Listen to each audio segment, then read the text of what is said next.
하늘팟 청취자 여러분 반갑습니다. 하늘팟의 말씀감별사 장금입니다. 그리고요.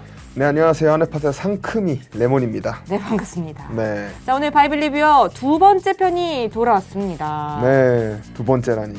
바이블 리뷰어는 항상 기대가 되는 것 같아요. 오. 지난번 빌런 편도 네. 너무 재밌게 들었습니다. 아니, 무슨 10번 녹음하신 분처럼 얘기하시네요. 아, 너무 방송쟁이 다 되신 거 아니에요? 앞으로 10번이 계속 이어질 겁니다. 네. 약간 좀 입에 기름칠을 좀 하고 오신 것 같은데. 아, 이번에는 특히 더 기대가 되네요. 이유가 있죠. 지금 공개하진 않겠습니다. 네. 반응이 아주 좋았어요. 네. 자, 오늘 그럼 바이블 리뷰어 거두절미하고 시작을 해볼 텐데요. 오늘은 어떤 주제일까요? 지난번에 저희가 빌런에 대해서 다뤘으니까 네. 이번에는 히어로 오! 영웅편입니다. 영웅! 네. 성경에는 악당도 많지만요. 어벤져스 저리 가라 하는 영웅도 정말 많습니다. 저는 성경에 영웅 하면 네. 교과서적으로 갈까요? 너무 예수님 뻔한데. 떠오른데 예수님. 예수님, 당연히 영웅이시지만 너무 뻔하잖아요. 우리 텔러분들이 설마 예수님을 정하시겠습니까? 그쵸. 그래서 제가 선점을 한 거예요. 네. 하지 말라 이러고 네. 재밌는 거 해달라. 네, 아주 재밌는 걸 준비하셨다고 합니다. 네. 기대해 보시죠. 좋습니다. 자, 첫 번째 어떤 분이 등장하실까요? 네, 첫 번째로 나오실 분은 바로 빌런 편에서 이세벨을 리뷰했던 톰보이님이 준비했습니다.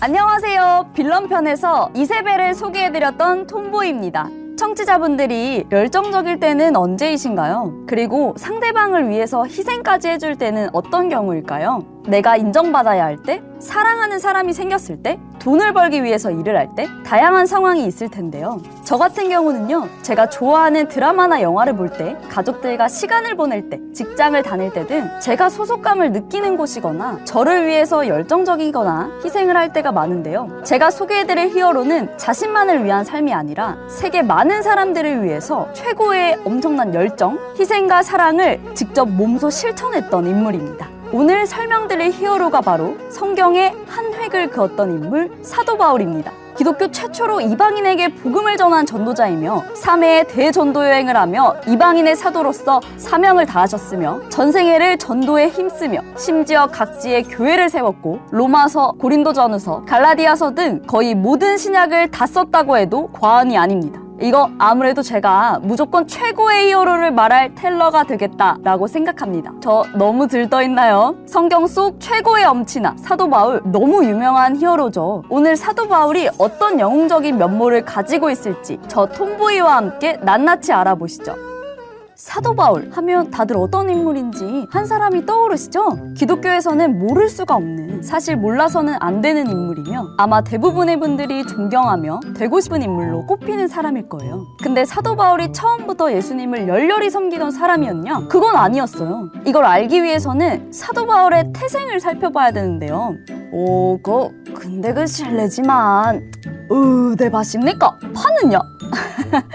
네, 사도 바울이 어느 집안 사람인지 어떤 사람인지 같이 알아보시죠. 사도 바울은 터키에서 탄생했습니다. 지금은 터키가 아니죠. 튀르키예에서 태어났습니다. 그리고 원래 이름은 바울이 아니라 사울이었죠. 사울은 날 때부터 유대교에서 났으며 로마 제국의 시민권을 받은 것으로 추측되는 사람이었습니다. 그리고 신앙심이 워낙 좋아서 가말리엘 문화에서 율법 교육을 받았을 정도예요. 그러니까 지금으로 따지고 보면 부모님 모두 기독교인이시고 그 아들인 사울도 모태신앙에 점점 자라나면서도 믿음이 굉장하다가 결국 신학대에 입학하여 정말 열심히 공부한 그런 사람이라고 보면 어느 정도 이해가 가시려나요? 여튼 이런 배경을 가지고 있는 사울이 가장 잘했던 것은 뭐였을까요? 물론 기도, 찬송, 예배 다 잘했지만 제가 생각했을 때는 그 중에서도 특별히 잘하는 게 있었다면 아마도 예수 믿는 자들을 괴롭히는 것이 아니었나 하는 생각이 들어요. 왜냐면 그때 당시에 열렬한 유대인이었다면 예수님을 싫어할 수밖에 없겠죠. 예수님은 자기를 하나님의 아들이라 칭하며 자기를 믿어야 한다고 설교를 했으니까요. 아브라함과 모세와 다윗이 자신의 조상이자 뿌리라고 생각하는 유대인들은 예수님을 어떻게 하면 잡아 죽이지? 하고 고민을 하는 게 일상이었겠죠. 그리고 특히나 그 중에서도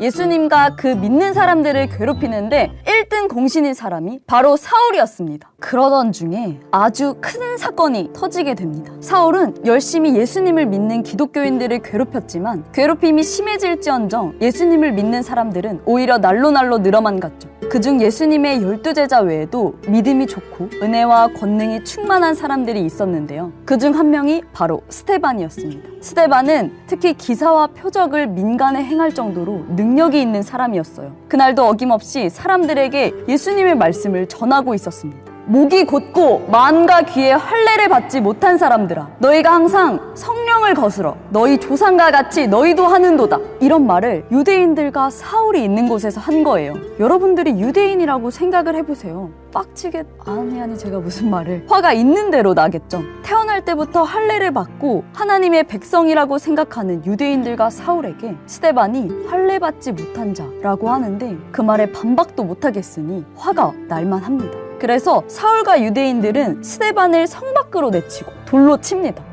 얼마나 아팠겠어요. 예수님의 말씀을 전했다고 돌로 맞다니. 그러고는 일이 일어납니다. 분에 못 이긴 유대인들은 돌로 스데반을 내리쳐 스데반이 목숨을 잃습니다. 사도행전에 보면 사울은 스데반의 죽임을 마땅히 여겼다라고 기록되어 있어요. 스데반을 죽이고 나서 오히려 당당해하다니. 이 일로 인해서 예수님을 믿는 사람들은 유대와 사마리아 모든 땅으로 다 흩어질 정도로 엄청난 안타까운 사건이 되었습니다. 여기까지만 들어보면 사실 사울은 히어로 편에 나올 만한 인물이 아니라 오히려 빌런에 가깝다고 할 수 있죠? 예수님을 믿는 사람을 돌로 쳐 죽였으니까요. 빌런이라고 할 수 있는 정도가 아니라 빌런이죠, 빌런. 근데 이런 사울이 완전히 바뀌는, 각성되는 일이 벌어집니다. 스데반을 죽인 이후로도 사울은 열심히 예수님을 믿는 사람들을 괴롭히고 옥에 가두는 일을 저질렀습니다. 그러던 중에 사울은 다메섹에 예수쟁이들이 많다는 소식을 듣고 그들을 잡기 위해 대제사장을 찾아가서 공문을 요청합니다. 그 공문을 받자 사울은 의지에 불타올라 바로 다메섹으로 향합니다. 열정이 정말 대단합니다. 열심히 다메섹으로 가고 있는데 정오쯤 갑자기 하늘에서 큰 빛이 사울을 둘러싸는 거예요. 와, 얼마나 놀랐겠어요. 만약 제가 사울이었으면 이야, 하나님이 드디어 나의 공로를 알아주셨구나. 예수쟁이 이단놈들을 열심히 때려잡으니까 역시 하나님께서 알아주시는구나 라고 생각했을 것 같아요. 여튼 큰 빛이 사울을 둘러싸고 사울은 그대로 엎드러졌습니다. 그러고는 한 음성이 들리는데 사울아 사울아 네가 왜 나를 핍박하느냐 라는 음성을 듣습니다. 사울 입장에서는 조금 당황했겠죠. 핍박이라니. 유대교를 욕하는 이단 예수쟁이들을 때려잡는데 가장 앞장섰던 사울에게 칭찬을 못 해주실 망정 핍박? 사울 생각에는 당최 이 말을 하는 사람의 정체가 궁금하겠죠. 그래서 사울은 주여 니십니까? 라고 물어봅니다. 그러고는 그 빛은 이렇게 말했습니다. 나는 네가 핍박하는 나사렛 예수라. 우리 예수님 치트키 쓰셨죠? 이렇게 하시면 누가 안 믿을 수 있겠어요? 저도 한번 뵀으면 좋겠어요. 그렇게 사울은 예수님을 만난 후 완전히 180도 바뀌었습니다. 이게 같은 사람이 맞나 싶을 정도로 사람이 바뀌었어요. 어느 정도냐면 사울은 예수님을 만난 후 얼마 지나지 않아서 유대교인들을 상대로 예수님은 하나님의 아들임을 증명하러 다녔습니다. 아니 불과 얼마 전만 해도 내가 예수쟁이들을 모두 때려잡겠어, 날 다메섹으로 보내줘 하던 양반이 갑자기 무슨 바람이 불었는지 획가닥 하셨는지 예수님은 그리스도시요 하나님의 아들입니다 이런 상황이니 유대교 사람들은 미치고 팔짝 뛰었겠죠. 심지어는 사울을 죽이려고 하는 계획도 꾸밉니다. 이런 부분을 볼 때마다 항상 느끼는 게 지금 시대에는 참 신앙하기 좋아졌다라는 생각이 듭니다. 만약 사도 바울이 지금 시대에 그대로 살아 계셨다면 분명 라떼는 말이야 전도하러 가다가 돌 맞아 죽을 뻔하고 다 걸어다니고 그랬어 이러셨을 수도. 여튼 사울이 예수님을 믿게 된 이후에는 진심으로 예수님을 전파하기 위해서 열심히 전도 여정을 떠나게 됩니다. 무려 4번의 전도 여정을 떠났는데요. 지금이야 뭐 자동차도 있고 비행기도 있고 배도 다 있지만 그때 당시엔 그런 게 어딨어요. 심지어 가진 것도 없어서 말이나 나귀 같은 것을 못 타고 전부 걸어 다녔다고 합니다. 그렇게 사울이 걸어다닌 거리를 측정해 보니까 약 2만 킬로미터 정도 됐다고 해요. 2만 킬로미터? 아니 당장 눈앞에 있는 지하철역까지 걸어가는 것도 힘든데 2만 킬로라니요. 지구 반 바퀴를 걸어서 간 거예요.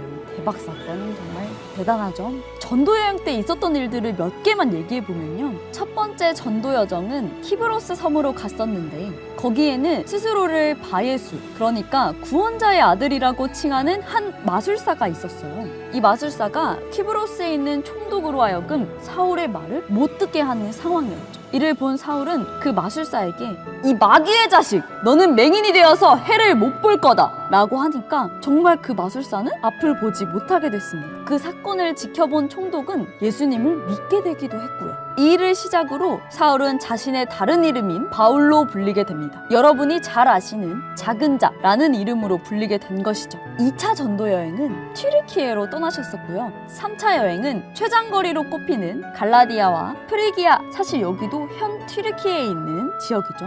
이 바울의 마지막 여행은 로마였습니다. 바울은 총 4차례에 걸친 전도 여행에서는 죽을 위기도 많았고 기적도 많았는데요. 안타깝게도 바울이 전도 여행을 다니다 보니 기존에 있던 형제들을 케어할 수가 없잖아요. 그러다 보니 교회에서는 팔을 가르기도 하고 서로 싸우기도 하고 분쟁에 휘말리는 경우가 많이 있었습니다. 그럴 때마다 바울은 교회에 직접 여러 장의 편지를 써서 교회로 보내는데요. 그런 것들이 바로 고린도서, 갈라디아서 같은 서신서랍니다. 이런 서신서를 작성하다 보니 성경 역사상 가장 성경책을 많이 적은 사람으로 등극하게 됩니다. 무려 신약 성경 27권 중 13권을 작성하는 대업을 달성하게 되죠. 정말 대단하지 않나요? 무려 13권이라니 그 대단하다는 모세도 딱 5권 썼잖아요. 아니 이쯤 되면 도대체 바울은 못하는 게 뭔지 모르겠어요. 전도 여행을 다닐 수 있을 만큼 말도 잘해, 믿음 너무 좋아, 로마 시민이야, 글도 잘 써서 성경도 적었지, 하나님께 예쁨 받았지. 이렇게 잘나다 보면 한 번쯤 자만하고 자신이 대단하다 생각할 법도 한데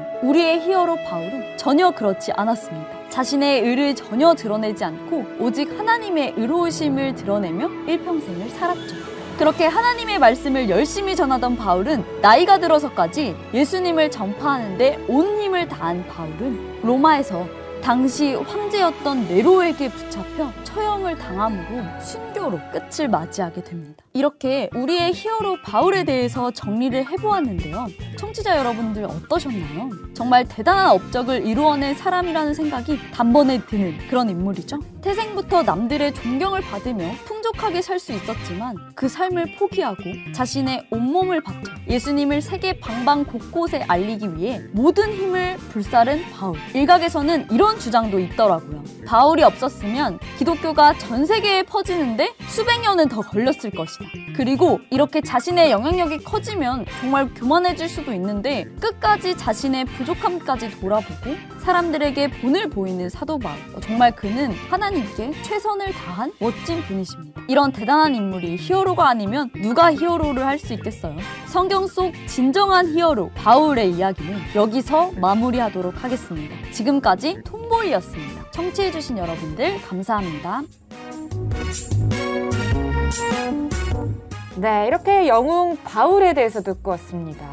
저는 뭐랄까요? 좀 마음이 웅장해져요. 웅장하다. 왜냐면 네. 제 인생의 좀 롤모델과 좀 그 비슷한 분이랄까요? 왜죠? 딱 꽂히면 고하잖아요. 아, 뒤돌아보고 이런 거 없습니다. 네. 이게 저랑 좀 닮지 않았어요, 레몬? 네, 꽂히면 간다. 네, 닮았네요. 어우. 우리 레몬도 할 수 있죠? 네, 저는 할 수 없습니다. 너무 자신있게 그렇게 얘기하시면 어떡해요? 너무 위대하신 분이라 할 수가 없네요. 안 됩니다, 안 됩니다. 여기서 또 거짓말로 할 수 있죠 라고 하면 그 뒷감당 제가 해야 됩니다. 안 됩니다. 우리 레몬이 세상을 살아갈 지혜를 너무 잘 알고 있는 것 같아요. 그래도 네. 저는 레몬님이 네, 이렇게 좀 말씀을 사도 바울처럼 멋지게 전 세계에 알릴 수 있으면 너무 자랑스러울 것 같은데요. 저도요. 자랑스럽겠죠. 저희 하늘파 전 세계에 또 나가고 있으니까요. 네. 많이 들어보도록 하죠. 조금이나마 네. 뒤따라갈 수 있다면 좋을 것 같습니다. 여러분은 사도 바울처럼 하실 수 있겠어요? 댓글창에 좀 남겨주세요. 있다 1번, 없다 2번. 어때요? 안 남길 것 같은데요. 남겨주세요. 1.5라도 남겨주세요. 네, 애매하다 3번. 네. 네. 좋습니다. 그럼 저희는 다음 영웅으로 다시 돌아오도록 하겠습니다. 감사합니다. 네, 감사합니다.